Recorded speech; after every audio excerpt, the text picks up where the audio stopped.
Hello students, good morning. Students, as you know, we completed the second poem in the last lecture, but I think we left out some part in the same poem, and the same part is to be discussed by us in this lecture. And I think you know it very well what has been left out by us.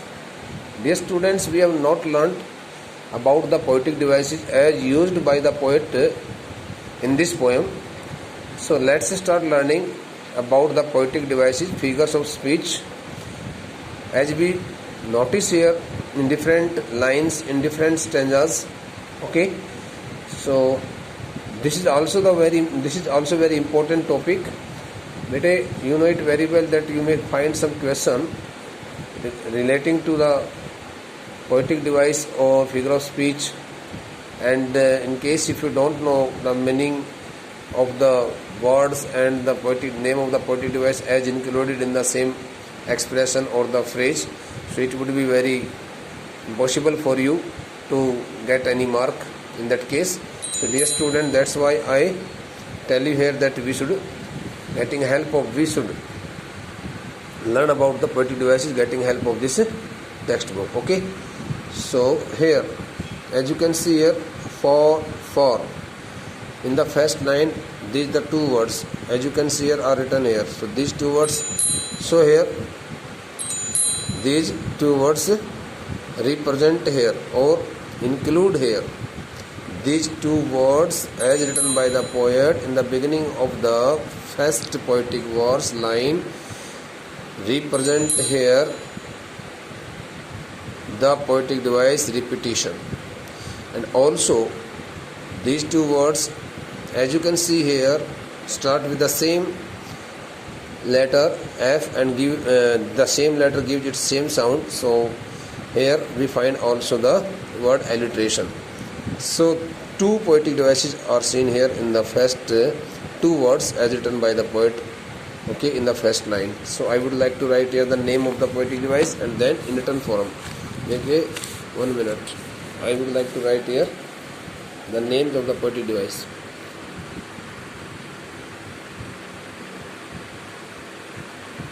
Poem number 2. Okay.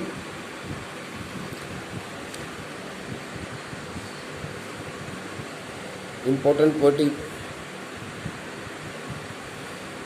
phrases and poetic devices.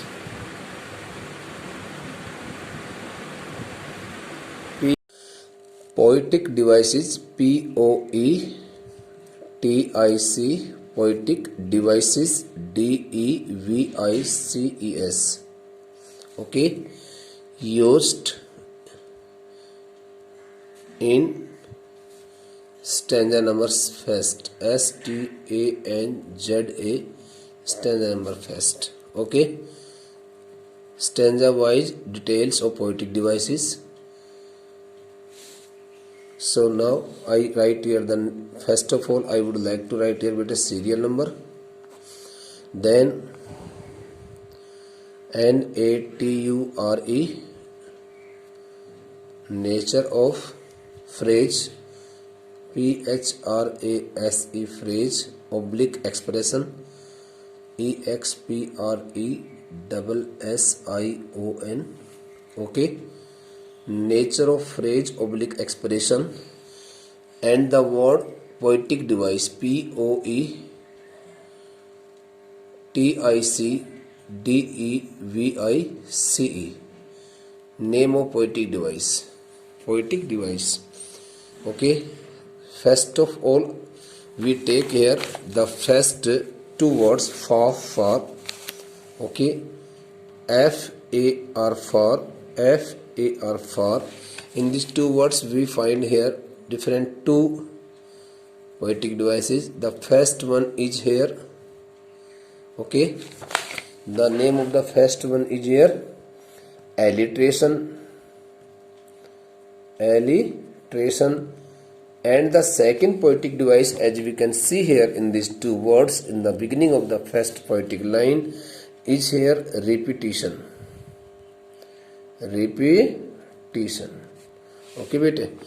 So for, so as you can see here F is repeated. This is the letter F is repeated in the next word by the poet, and both the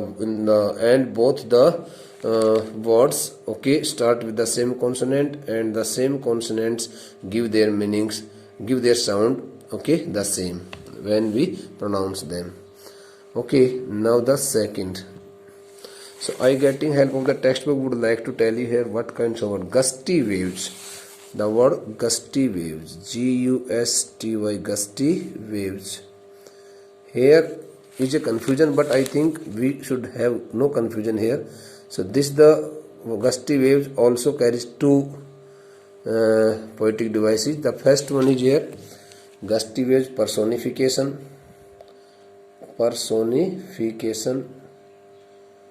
because the waves have been described as the strong and very powerful human beings, in the alive form. And second poetic device which appears here in this short phrase could also be metaphor, because here in this poetic device it is clearly indicated that the children, okay, the children have been indirectly compared to the societies, okay, which are so powerful, which are so rich, and which are so prospered, okay. And these little children are not like this. So that's why we may also find here the word metaphor. We may also find here the poetic device metaphor. We also see here, this is the second poetic device in this gusty waves, metaphor. Okay, the next word is here in the first stanza. Far, far from gusty waves, these children faces like rootless weeds. Now the next line, second line, the third line, here we take the word like rootless weeds, weeds. So here the poetic device is simile, SIMILE, okay, because here is the children, poverty-stricken children have been compared to the rootless weeds. Okay, so whenever we find the word like and as in the comparison between two things, between two persons, so then we will write here the name of the poetic device simile. Okay, like and edge, and without like and edge we also compare somebody or something to some other thing indirectly. So in that case we use the poetic device metaphor. And in direct comparison in which one quality should be the same. Okay, so here the quality is the same because the children are totally ignored and unwanted and useless for the other people of the society, because they don't feel their importance. Just like the rootless weeds transpire the plants, which we throw them out from the fields, okay, thinking that they are not useful for the crops and for another things also. So here now I would like to write the next fourth, which could be the fourth one here. Okay, here the word is the tall girl with her weighed down head. In this line we don't find any word here. Okay, the paper simming boy, so in the paper simming boy, PAPER, paper, simming, SEEMING, simming boy. The boy has been compared to directly. The boy has been directly compared to a paper. That's why the boy has been indirectly compared to a paper. So that's why it is here metaphor. Okay. The fifth one is here in the first stanza, as you can see here, seeming boy with red eyes. R-A-T-S, rat's eyes. So here again we find here the word metaphor. Again the child's eyes have been indirectly compared to the rat's eyes. Okay, so here is that indirect comparison, which is not declared, which is not shown openly. Okay, the stunted, unlucky heir of twisted bones, reciting a father's gnawed disease, his lesson from his desk at the back of the dim class, one unnoted, sweet and young, his eyes live in a dream of Squirrel's game in tree room. Other than this, than this. In this line, THAN, then this. Here we find here, then this alliteration, which is the alliteration. Anupras Alankar. Okay. So here are these the words in the first stanza which we have noticed here, and I think no other word is seen here in this stanza which can be picked up by us as the important phrase. So here are only 6 phrases which we have picked up from the first stanza. Now I would like to write here devices from DEVICES. Devices means poetic devices. POETIC. Poetic devices taken from stanza STANZA, stanza number 2. Stanza number 2. Okay, this is the stanza. Also will also provide us number of words or phrases or expressions which will contain a number of different kinds of poetic devices. So let's start reading the second stanza again. Okay, so better in the second stanza, as you can see here, okay, on sour cream walls, donation Shakespeare's head, cloudless at dawn, cloudless at dawn. Here the word cloudless and dawn, these are the differently used. Different means these are the contrasting words here. So now the first word is here. Okay, first word is here, cloudless at dawn. CLOUD, cloudless at dawn. So here we find the poetic device antithesis. What is the name of the antithesis? THI, okay, ANTITHESIS, ANTITHESIS, antithesis. Antithesis. In the poetic device antithesis, we find different 2 words giving different 2 meanings, opposite meanings. Okay, so here the word cloudless and dawn have been used by the poet in contrasting form. So here we find the name of the figure of speech, antithesis. The second word here is cloudless dawn, civilized dome, riding old city, belled flowery Tyrolesis valley. So here the word, these the words have been used by the poet in climax form. So now I would like to write here the word BELLED, belled flowery Tyrolesis, TYLES valley. Okay, in this we find here climax. The poet has used the word in ascending order. In ascending order. And when we find the word in descending order, so anticlimax, which is known as anticlimax. Okay, so the next poetic device would be here.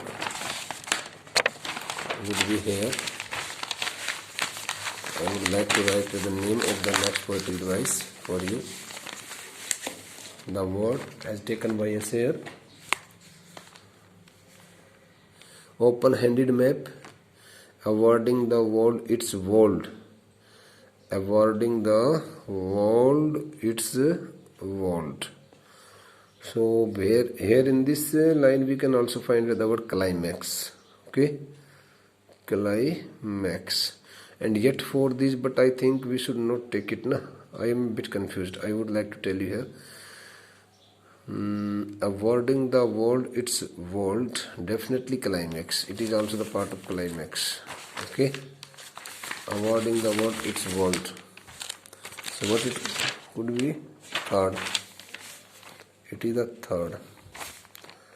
AWARDING, awarding the world. Awarding the world its world. Its world. Here we find the word climax. Climax. If some other poetic device is used here in this expression, so I would like to discuss with you, but I think here is a climax.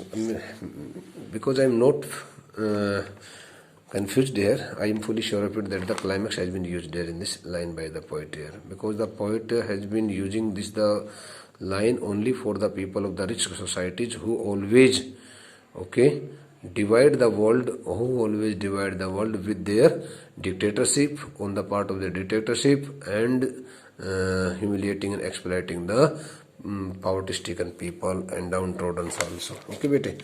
So the next word is here, awarding the world is award, and yet the children, these windows, note this map, their world, where their future painted with a fog. Painted with a fog. Okay, but I find here no future painted with a fog. This map, their world, where there these windows, future, these windows, imagery, windows, this map. 1 minute. These windows,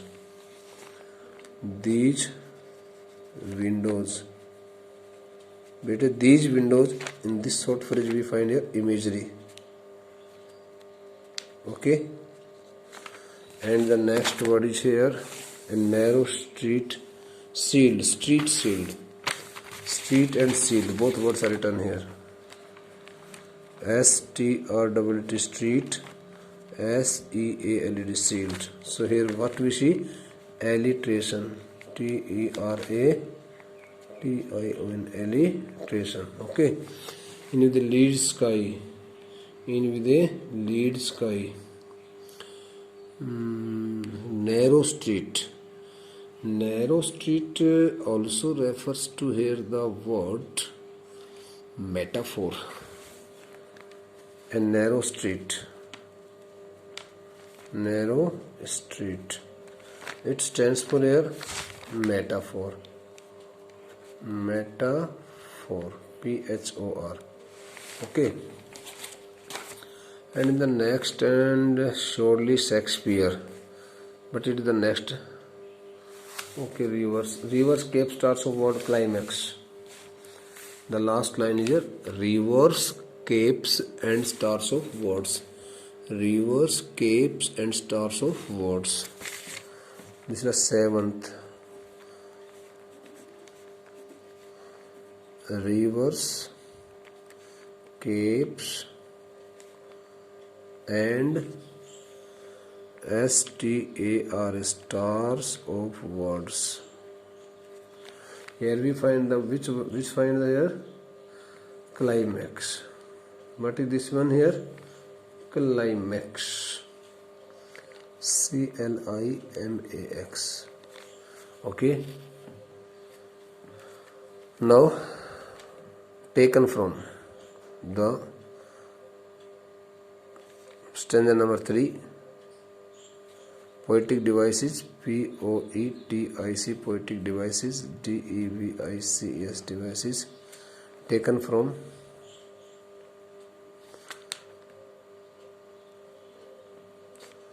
used in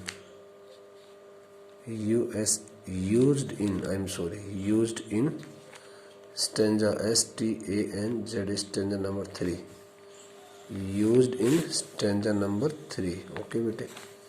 Used in poetic devices used in stanza number 3. So what is the stanza number 3 here? Surely Shakespeare. Surely Shakespeare. So now the first poetic device is surely. Surely. Sorry, Shakespeare. Surely Shakespeare. Here this the poetic device stands for here alliteration. Alliteration. Okay. The second one is here in this stanza.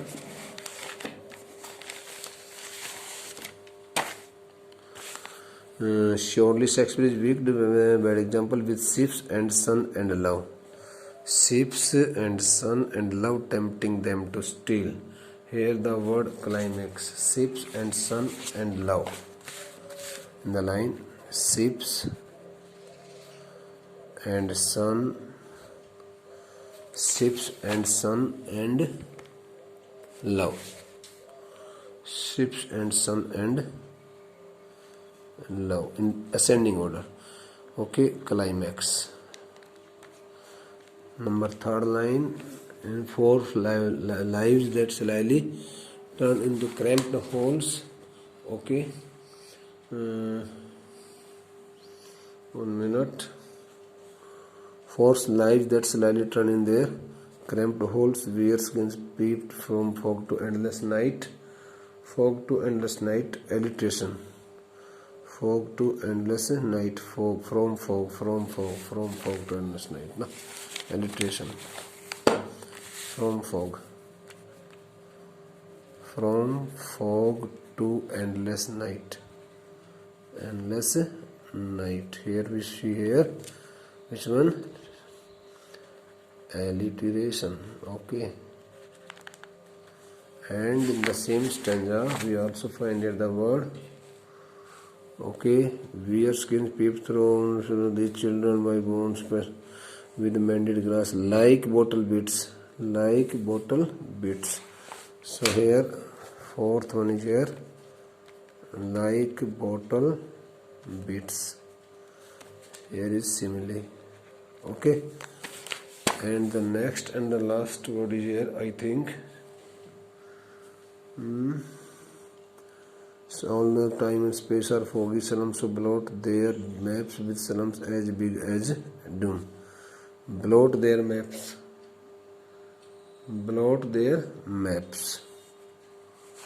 So here is the word alliteration. Blot. No, I'm sorry. It is B and it is T. It is not correct. Okay. As big as doom. I'm sorry. As big as doom. So again we find here which particular beta simile. SIMILE. Okay, simile. Dear students, I would like to write some more interesting facts here regarding the next stanza. We would like to learn here about the remaining poetic devices, in the next lecture. Thank you, beta.